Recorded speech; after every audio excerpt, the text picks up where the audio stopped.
¿Te has preguntado alguna vez si hay pecados que son tan graves que pueden condenarte directamente al infierno?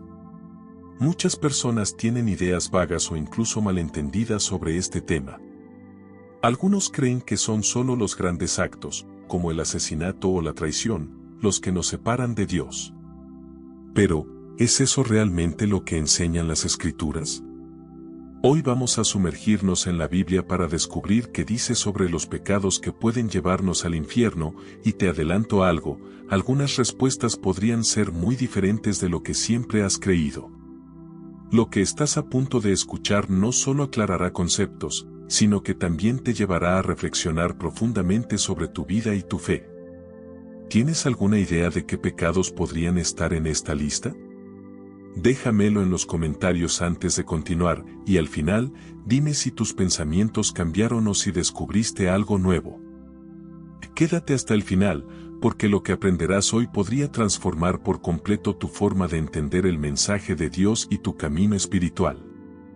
La concepción del infierno en la Biblia. Para empezar, debemos preguntarnos, ¿qué imágenes del infierno se nos presentan en la Biblia? En el Antiguo Testamento, encontramos un concepto llamado Seol. Este término, usado repetidamente, no describe un lugar de tormento eterno como muchos creen hoy en día. Más bien, es un lugar donde los muertos van, justos e injustos por igual. Es como un estado de espera, una existencia en la sombra, desconectada de la vida plena con Dios. Esto era parte de la cosmovisión hebrea, que no enfocaba mucho en la vida después de la muerte, sino más en la relación con Dios aquí y ahora. Sin embargo, al llegar al Nuevo Testamento, surge un término más específico, Gehenna. Jesús utiliza esta palabra para hablar de un lugar donde el fuego nunca se apaga y los gusanos nunca mueren. Pero, ¿sabías que este término tiene un trasfondo histórico? Gehenna, o el Valle de Hinón, era un lugar real, cerca de Jerusalén, conocido por haber sido usado en el pasado como sitio de sacrificios idolátricos, incluyendo sacrificios infantiles al dios Moloch. Con el tiempo, este valle se convirtió en un basurero donde se quemaba la basura y los cadáveres de criminales, generando una imagen gráfica de descomposición y fuego constante. Jesús tomó esta referencia conocida para ilustrar las consecuencias de una vida alejada de Dios.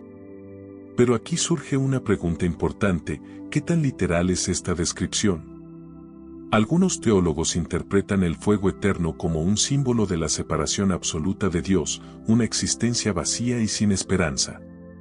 Otros creen que es un castigo físico real. Esta tensión entre lo simbólico y lo literal ha generado debates durante siglos en la teología cristiana. Pero más allá de cómo entendemos el infierno, la pregunta central es: ¿quiénes terminan allí y por qué? Esto nos lleva a un punto crucial: ¿cómo se relaciona esta idea con nuestra forma de vivir? ¿Estamos conscientes de lo que realmente significa estar separado de Dios, incluso ahora, en nuestras vidas diarias? Reflexionemos juntos sobre esto mientras exploramos lo que Jesús enseñó sobre el pecado y el castigo eterno. Los pecados señalados por Jesús. Cuando pensamos en los pecados que podrían llevar al infierno, solemos imaginar acciones extremas, asesinatos, traiciones, actos de crueldad indescriptible. Pero Jesús, en los Evangelios, nos da una perspectiva que puede sorprendernos. Él no solo habla de actos evidentes de maldad, sino también de la omisión, de no hacer el bien cuando tenemos la oportunidad. En Mateo 25, encontramos una de las enseñanzas más impactantes de Jesús, la parábola de las ovejas y los cabritos. En este relato, Jesús separa a las personas en dos grupos. Las ovejas, que hicieron el bien al alimentar al hambriento, dar de beber al sediento, acoger al forastero, vestir al desnudo y visitar al enfermo y al encarcelado, son bendecidas y llevadas al reino preparado para ellas. Pero los cabritos, que ignoraron a los necesitados, son enviados al castigo eterno. Lo impactante de esta enseñanza es que Jesús no menciona pecados tradicionales como el robo, la mentira o la idolatría. En su lugar, se enfoca en la indiferencia hacia el sufrimiento humano. Es como si nos estuviera diciendo que no hacer el bien es tan grave como hacer el mal. Este mensaje es profundamente desafiante. ¿Cuántas veces hemos pasado de largo ante alguien que necesita ayuda? ¿Cuántas veces hemos cerrado los ojos o el corazón por comodidad, miedo o simplemente porque no nos sentimos responsables? Pero Jesús va aún más allá en esta parábola.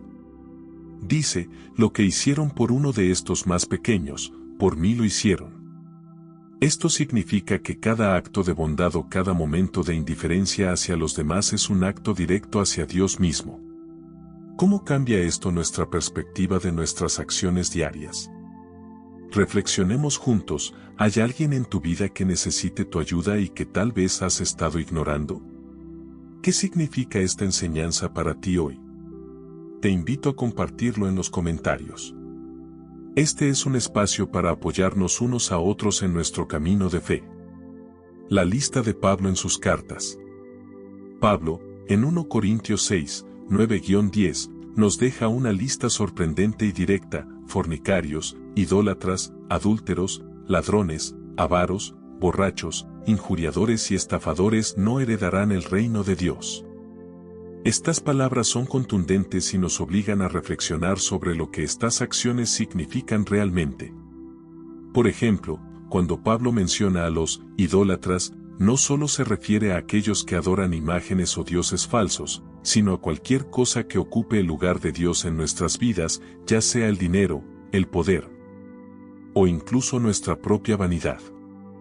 En cuanto a los ladrones, no necesariamente implica un robo físico o evidente.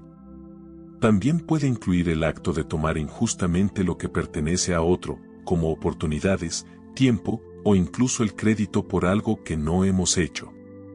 Lo mismo ocurre con los injuriadores, aquellos que con sus palabras dañan la reputación o el espíritu de otros.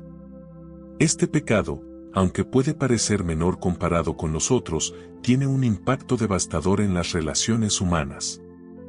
Lo interesante de esta lista es que no solo abarca actos visibles, sino también actitudes y comportamientos internos que, a menudo, pasamos por alto. La avaricia, por ejemplo, es un deseo insaciable que pone nuestros intereses por encima del bienestar de los demás. Este pecado afecta no solo al individuo, sino también a toda una comunidad, ya que fomenta la injusticia y la desigualdad.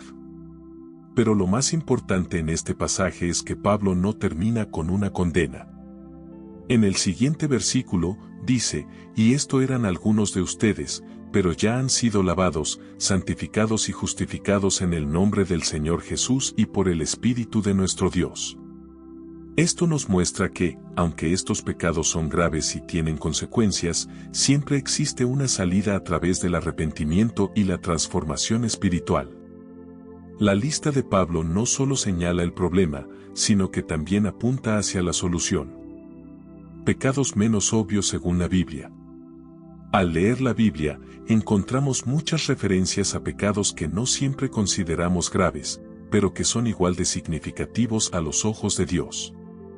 Un ejemplo claro lo encontramos en Proverbios 6, 16-19, donde se enumeran 7 cosas que Dios aborrece.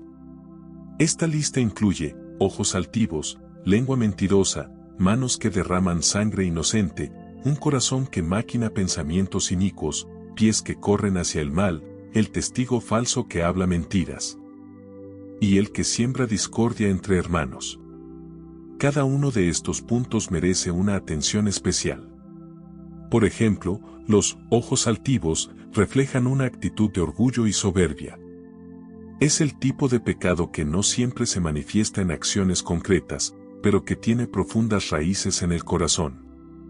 La soberbia nos hace sentir superiores a los demás, nos impide reconocer nuestras propias fallas y, en última instancia, nos aleja de Dios y de quienes nos rodean. Por otro lado, la lengua mentirosa puede parecer algo menor, pero las Escrituras enfatizan repetidamente el poder destructivo de las palabras. Una mentira puede arruinar relaciones, dañar la confianza y causar un daño irreparable a largo plazo.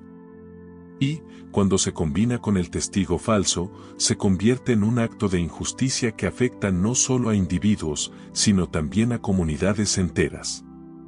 Las manos que derraman sangre inocente son, evidentemente, un pecado grave, pero no debemos limitarnos a entender esto como un acto físico de asesinato. Este versículo también puede aplicarse a cualquier acción que destruya la dignidad o los derechos de otra persona, ya sea a través de la opresión, la explotación o la indiferencia hacia la vida humana. Un punto especialmente intrigante es el corazón que maquina pensamientos inicuos. Este pecado ocurre en el ámbito interno, en nuestras intenciones y deseos más profundos. Aunque puede no manifestarse de inmediato en acciones, un corazón lleno de maldad eventualmente dará fruto en nuestras decisiones y comportamientos. Finalmente, el que siembra discordia entre hermanos es un pecado que puede parecer menos importante, pero tiene un impacto devastador. Sembrar discordia significa causar divisiones, conflictos y enemistades, algo que puede fracturar familias, comunidades e incluso iglesias. Lo hacemos no solo a través de chismes o críticas, sino también cuando actuamos con egoísmo y falta de consideración hacia los demás. Estos pecados menos obvios son un recordatorio de que no solo debemos prestar atención a nuestras acciones externas, sino también a nuestras actitudes internas. La Biblia nos invita constantemente a examinar nuestro corazón y a buscar una vida que refleje los valores de humildad, verdad y amor. El libro de Enoc y otras perspectivas. Ahora, adentrémonos en un tema que ha causado curiosidad y controversia durante siglos, el libro de Enoc. Este texto, aunque no forma parte de la Biblia canónica, ha sido una influencia significativa en la manera en que los primeros cristianos entendían el infierno, el juicio y el castigo eterno. Pero, ¿qué es exactamente el libro de Enoc y por qué es tan fascinante? El libro de Enoc es un texto atribuido al patriarca Enoc, mencionado en Génesis como un hombre que caminó con Dios. Este libro apócrifo, escrito entre los siglos III y antes de Cristo, describe visiones detalladas de los cielos, los ángeles y, especialmente, del castigo de los impíos. Una de sus secciones más impactantes es la historia de los vigilantes, un grupo de ángeles caídos que descendieron a la tierra, desobedecieron a Dios y enseñaron a los humanos artes prohibidas, como la hechicería y el uso de armas.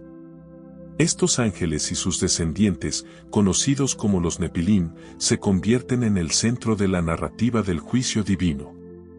El castigo para estos ángeles caídos es descrito con un nivel de detalle que pocas veces encontramos en otros textos antiguos. Según el libro de Enoc, fueron encadenados y arrojados a un abismo de fuego eterno, un lugar oscuro y aterrador reservado para aquellos que desobedecen a Dios. Pero no solo ellos enfrentan este destino. También se menciona a los humanos que siguieron sus caminos corruptos, quienes sufrirán tormentos similares.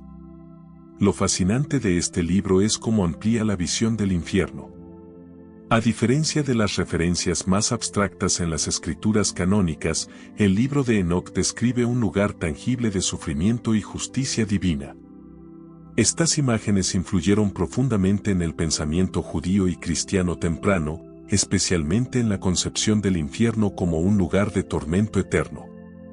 Pero este texto también plantea preguntas importantes. ¿Es el infierno, tal como lo describe el libro de Enoc, una realidad literal o un simbolismo del juicio de Dios? ¿Y qué nos enseña esta narrativa sobre la gravedad del pecado y la responsabilidad que tenemos como seres humanos para vivir con integridad? Aunque no sea un libro incluido en la Biblia, su mensaje nos invita a reflexionar sobre cómo nuestras acciones pueden tener consecuencias eternas. ¿Qué nos enseña todo esto? Con todo lo que hemos explorado, desde las enseñanzas de Jesús hasta los textos apócrifos como el libro de Enoc, podemos ver un mensaje consistente: el pecado no es solo una lista de actos prohibidos, sino una cuestión de cómo elegimos relacionarnos con Dios, con los demás y con nosotros mismos. En la Biblia, Jesús resume la ley y los profetas con dos mandamientos: ama al Señor tu Dios con todo tu corazón, con toda tu alma y con toda tu mente, y ama a tu prójimo como a ti mismo, Mateo 22. 37-39. Este llamado al amor no es solo un ideal, sino una guía práctica para nuestras vidas. Cuando fallamos en amar, cuando permitimos que el orgullo, la indiferencia o la injusticia gobiernen nuestras acciones, comenzamos a separarnos de Dios. Esta separación, según las Escrituras, es el verdadero significado del infierno. El infierno no es solo un lugar de castigo físico, sino una realidad espiritual, estar lejos de Dios, el origen de toda bondad, paz y esperanza. Y esta separación no comienza al final de nuestras vidas, sino aquí y ahora, cuando ignoramos su amor y su llamado a vivir en justicia y compasión. El libro de Enoc y las enseñanzas bíblicas nos recuerdan algo esencial: nuestras acciones y decisiones importan. No se trata solo de evitar el pecado, sino de buscar activamente una vida que honre a Dios y beneficie a los demás. Esta es la lección que atraviesa todas las Escrituras y que continúa resonando en nuestros corazones hoy. Lo más importante que debemos recordar es que siempre hay esperanza. La Biblia nos enseña que Dios es rico en misericordia y siempre está dispuesto a perdonar a quienes se arrepienten y buscan cambiar. Pero la pregunta es, ¿estamos viviendo con esa conciencia todos los días? Déjame saber en los comentarios, ¿qué opinas de lo que hemos hablado hoy? ¿Te sorprendió algo? Y si este tema te hizo reflexionar, compártelo con alguien que creas que necesita escuchar este mensaje. Recuerda, tu fe y tus acciones tienen el poder de transformar vidas, empezando por la tuya.